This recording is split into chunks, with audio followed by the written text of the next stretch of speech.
ఒక చిన్న ప్రశ్న, మీరు ప్రమాదంలో ఉన్నప్పుడు ఎదుటివాడి రక్తం కాపాడుతుందా లేదా అతని కులమా? ఈ మధ్య 2 సంఘటనలు జరిగాయి. ఒక చోట మానవత్వం ప్రాణం పోసి గెలిచింది. ఒక్క ఇంజెక్షన్ కాస్ట్ 16 కోట్లంట.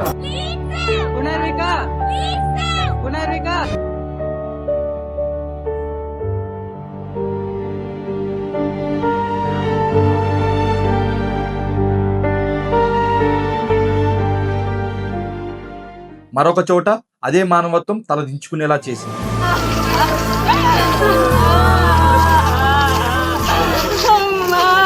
ఫస్ట్ దూరం జరుగురన్నారు. ఎందుకు దూరం జరగాలని కూడా అడిగినాం మేము. ఆమె తక్కువ జాతలు ఎక్కువ జాతలు కట్టు విలువ ఉంటుందని కూడా మా అమ్మ అన్నది. పాప మొక్కను చూడండి అన్న, మీ కాళ్ళ కడిపోతాడు, మీ కాలు మొక్కినాక పాపను కూడా తీసుకొని కాళ్ళ కడ పెడతా, పాపను కూడా కాళ్ళతో తనీరు వాళ్ళు.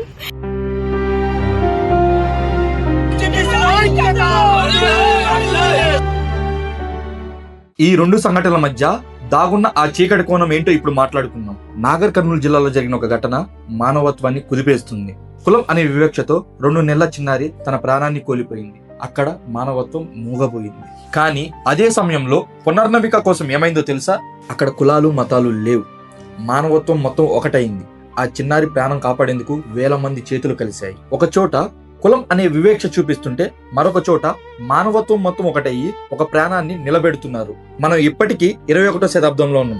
సైన్స్ గురించి మాట్లాడుకుంటాం, చంద్రుడి మీదకి వెళ్తున్నాం. కానీ మన పక్కన కూర్చునే మనిషి ఏ కులం అని అడిగే అలవాటు మాత్రం మానడం లేదు. హాస్పిటల్లో బెడ్ మీద ఉన్నప్పుడు డాక్టర్ యొక్క కులం చూస్తామా?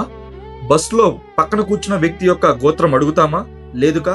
మరి ఈ కులం అనే అహంకారం మనం బయటికి రాగానే ఎందుకు మన కళ్ళను మూసివేస్తుంది? మనం మర్చిపోతుంది ఒకటే, కులం అనేది ఎవరో రాసిన ఒక కాగితం. కానీ మానవత్వం అనేది మన రక్తంలో ఉండాలి. మనం కులం పట్టుకొని మనుషుల్ని దూరం చేస్తున్నాం.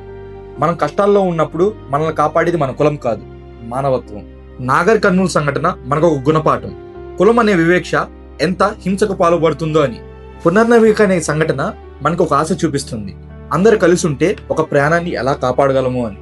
మనకి కావాల్సింది కులగోడలు కాదు, మనిషిని కలిపే వంతెనలు. ఇంకా నాయన మారుదాం, లేదా అదే చీకటిలో ఉందామా?